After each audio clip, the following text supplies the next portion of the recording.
Urination is a highly coordinated neurological process that starts with the sensation of bladder filling. The kidneys that produce urine, which gradually comes down through the ureter and the bladder fills up, is a very gradual physiological process that continues very silently without evoking much response. So in the early part of urinary bladder filling, the bladder being in the lower part of your tummy or the abdomen, the low frequency, low impulses may not wake you up or not give you a good sensation as the bladder fills up. But in the storage phase, as the bladder gradually fills up, there is a sensation that my bladder is filling up. There's a sensation of desire to pass urine, and there's a larger sensation that I want to go and empty my bladder, which is almost at the capacity of your bladder under awake hours. During that part of the coordinated system, which is going inside your bladder in a very gradual mechanism, and it's being learned as a behavior which you continue to learn, and where you tame the bladder and make it sometimes wait, the process of urination or micturition continues to be under very stable conditions. In other words, it is completely under your control, where the sensations from the urinary bladder's inner lining, which is now as a data transfer to the central nervous system in the spine and the brain, and the brain knows an inhibitory mechanism which brings about a control to the urine. So it's a very highly coordinated process which is keeping things happening. But what happens if something goes wrong? So there are two things which can go wrong in a urinary bladder. Number one, the bladder's mechanism can be overactive. This can happen in many states. It can just be idiopathic without a cause, or many a times the bladder can contract against a response of a urinary infection where the inner lining of the urothelium or the urinary bladder is inflamed or infected.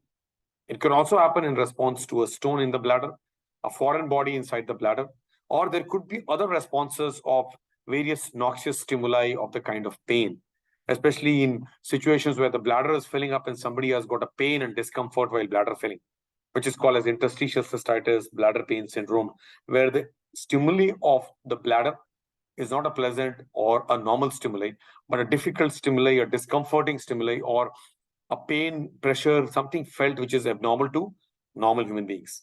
In such situation where the bladder pressures are more stimulated, or where the bladder is overactive and makes you go to the bathroom more frequently, is possibly called as overactive bladder. The bladder's activity has become overactive. In other words, the inner lining senses a little bit more, little extra, or little earlier, and the outer lining, which is a contraction lining or the detrusor muscle, contracts in response to it without you being in charge anymore. So till that time when you were a master and the bladder was a slave has got reversed. The bladder becomes a master and you are a slave in the agony of being made to rush to the washroom very frequently, which is called as overactive bladder. That means you have more frequency, the bladder contracts erratically to responses and to stimuli, which is many a times not known to you, or it's in the background of a UTI or a stone or a foreign body like a stent or a catheter. So if that is what is happening, you're rushing to the washroom more frequently, going in, passing urine more frequently. So there is increased frequency of urination. There's also an urgency, which is something very difficult to postpone. A desire which comes in and you have to rush. You are in a queue or you are in a train or you are in a location where it may not be socially easy for you to go to washroom, but unfortunately, you have to go. Because the urgency is a compelling desire, almost impossible to postpone. If you postpone and the bladder still contracts like a master, you may lead to something called as urge incontinence or leakage of urine around, which is urge incontinence. The triad of the various combinations of increased frequency, urgency, and urge incontinence is called overactive bladder. A phenomena quite common. In Indian studies, door-to-door study of population surveys, it's seen that up to 43% of individuals in various walks of life in various age groups suffer from overactive bladder. The bladder is more active than it should be. Normally, the bladder, like heart, relaxes and contracts. Heart does it 72 times per minute in a normal location where you can't feel the heartbeat. If the heart beats more frequently, you have palpitation. Similarly, if the bladder beats more frequently, what you have got is an overactive bladder. It runs, it pushes you, and then you probably have no choice.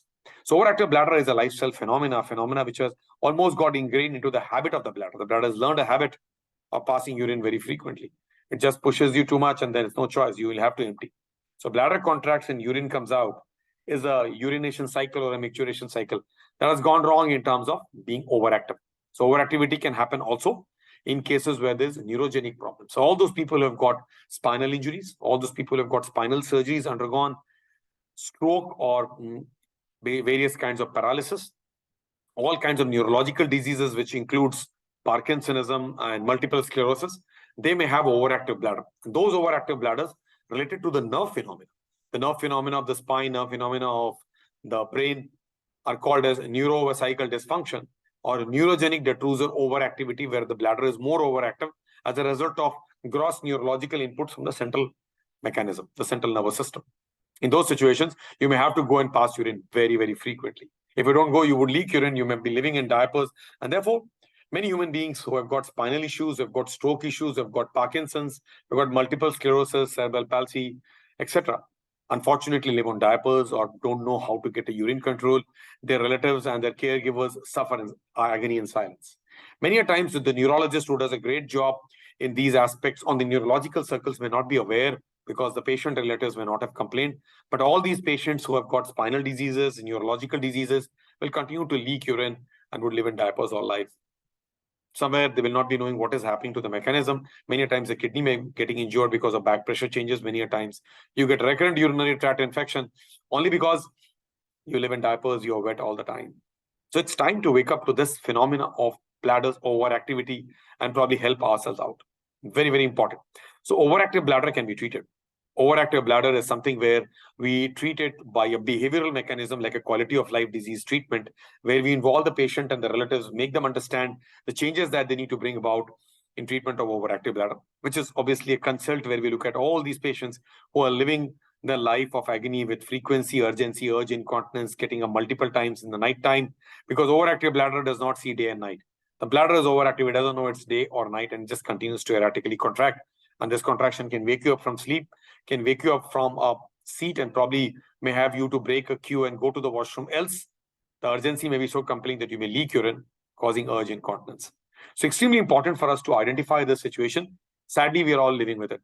If I said 10 to 43% of Indian population at various age groups, more so the elderly people, more so the geriatric people continue to live with leakage of urine and infrequent urination, which they don't know much about. It is important for us to wake up and help them out. So very coordinated activity of the urinary bladder, where the bladder fills up, and over the next few hours, you need to go to the washroom and the bladder will contract, the passage will open and the urine will come out, has gone completely wrong if the bladder is overactive. Overactive bladder is sadly a phenomena which needs to be treated in time, needs to be dealt with, needs to be maintained to a level, and therefore there are therapies available. Apart from the behavioral therapy, which I did talk about, where a patient understands and does a time warding, brings out bladder relaxation, could even do yoga, could do the mental relaxation and mindfulness. We'll also look into other aspects where a urologist would be involved in treating such patients. And what does he do? What do we do at the Kokla in Dhirubhai Ambani Hospital of overactive bladder, which see us from Monday morning till Saturday evening, are patients who come after days, weeks, months of therapy, or also sometimes living on diapers and agony, and the therapy may have failed. It means a right approach to the right individual. We need to choose which patient deserves medicines, which patient deserves behavioral therapy, which patient would require a kind of a workup with their bladder diary, and many patients who could be refractory to the medical managements known to mankind and would require something called botulinum toxin or decreasing the sensitivity to much better levels than what could be achieved by systemic oral therapy. So oral therapies available are of umpteen kinds, which your doctor would choose to give depending on various aspects. When I see an individual in the urology department at Kokila Hospital, I make it a point that we evaluate the patient. We listen to them. They speak up and they tell us all their aspects of urinary history apart from the urological aspect. And we identify aspects of, are they too much into tea, coffee and alcohol? Are they getting recurrent UTI? Is there a bladder stone? Is the prostate enlarged too much in an elderly man? And therefore occluding the urinary passage and making him run again and again because the bladder is contracting in response to the urinary passage which is getting blocked. All these are quality of life issues, which sometimes may be a part of a gradual process of aging or a process of neurological change you and I may not be knowing. It's only brought about by a good, careful examination, history, and therefore evaluation with the right investigations. Not the investigation many a times in a thick health checkup file, which we get and which may not have much meaning in a disease that you continue to live with. So people with overactive bladder continue to live a life of agony, but with many a times will not see a specialist. And that's important. Your urologist in your cities, towns, and at the Kokila Hospital and Department of Urology, we look into this important aspect. We look into how to get you sorted out and get you a life where you don't have to live on diapers. You should leave incontinence rather than living with incontinence, is what the motto of this talk is. In other words, we need to wake up to a phenomena where this could be a lifestyle, lifelong phenomena if we don't curtail and bring it to a block as the vicious cycle continues. There are many factors which could add on to more and more amount of progression of the disease. And therefore, overactive bladder, which is more common in elderly than in youngers, more common in women than in men, and happens more in urinary infections and foreign bodies and traumas and neurological diseases of the brain and spine, including parkinsonism, stroke, and spinal diseases. I think it's time to wake up to the phenomena of not living with incontinence anymore, but to leave incontinence and get better. Therefore, friends, any and everybody who has got overactive bladder, anybody who has got increased frequency of urination day and night, who has got an urgency where they have to wear diapers, they stop drinking water, they probably are worried about infections, etc., need to see a urologist. It's important for us in this important incontinence clinic that we run in the Department of Urology at the Kokilaben Hospital in the second floor to actually come to your needs and help you out. Therefore, a public awareness of the kind that we create on the social circles for people to get aware about is many a times are those individuals who listen to all this and become ambassadors of the subject. Their own family members, their friends, and they themselves could be suffering from overactive bladder. And overactive bladder is completely treatable.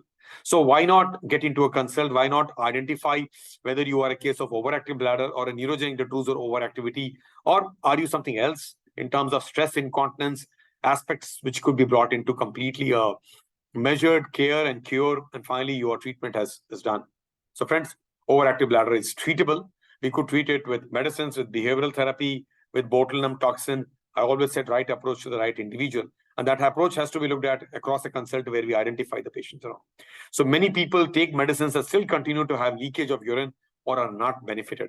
Therefore, the medicine that you're probably taking may not be the right dose or the right medicines for you. Therefore, just taking medicines and feeling that I'm okay and I have to live with this entity is also not a right phenomenon. Therefore, it behoves truly that we wake up to this phenomena, get sorted out. And therefore, the motto that every life matters at Kokilaben Dhirubhai Ambani Hospital absolutely scores very high because we are attempting to improve the quality of life of individuals in quality of life diseases. So this talk was basically to enthuse you towards improving your quality of life, which is actually gone for a complete toss. If you're leaking urine, if you have increased frequency of urination, if you are a male or a female, a youngster or a geriatric or elderly, you need to have that care which could bring about this treatment to a cure, and that's what we aim for.